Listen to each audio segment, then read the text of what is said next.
इंसान पहले बेसिक समझ ले कि भाई मार्केटिंग के बेसिक फंडामेंटल्स क्या हैं, मैनेजमेंट के बेसिक फंडामेंटल्स क्या हैं, तो फिर काम करना बहुत ज़्यादा आसान हो जाता है।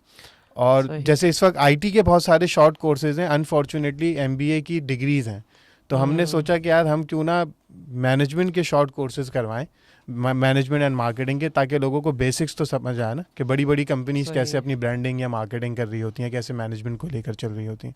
लोग कैसे कनेक्ट हो सकते हैं आपके साथ, और इसकी आपकी कंसल्टिंग की फीस वगैरह कुछ है, या किस तरह से चलाते हैं इसको आप? देखें, इसमें तो हमारे बहुत सारे ऑनलाइन कोर्सेज हैं जो बहुत ही लो कॉस्ट हैं, यानी सबकी कॉस्ट जो है ना वो $10 से कम ही है।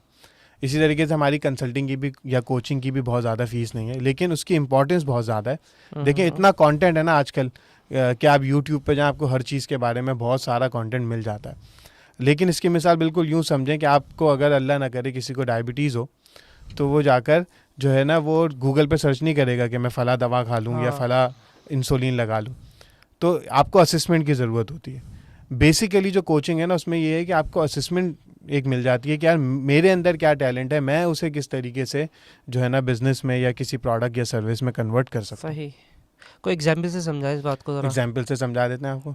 देखें इसमें जो है ना मिसाल के तौर पे एक साहब आए मेरे पास और वो IBA के ग्रेजुएट थे और बहुत सीनियर पोजीशन पे थे।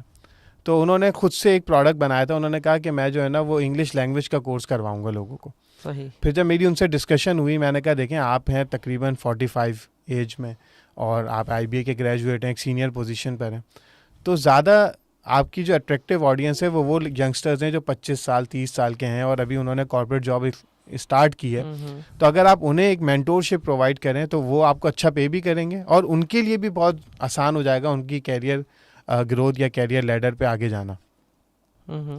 तो ये डिस्कशन जब उनसे हुआ तो उनको पता चला यार मैं तो बिल्कुल ही एक यानी गलत नीश की तरफ जा रहा था। तो अपनी नीश को सही तरीके से फाइंड आउट करना ये असेसमेंट के ज़रिए ही होता है। इस तरीके से और बहुत सारी एग्जांपल्स हैं कि लोग आते हैं, उनके पास बड़ा ज़बरदस्त टैलेंट होता है लेकिन वो उस टैलेंट को यूटिलाइज ही नहीं कर रहे होते और वो किसी और तरफ भाग रहे होते हैं क्योंकि सब ने कहा कि भाई ये फ़ला टेक्नोलॉजी सीख लो या फ़ला ई-कॉमर्स कर लो, तो लोग उसी तरफ भाग रहे होते हैं।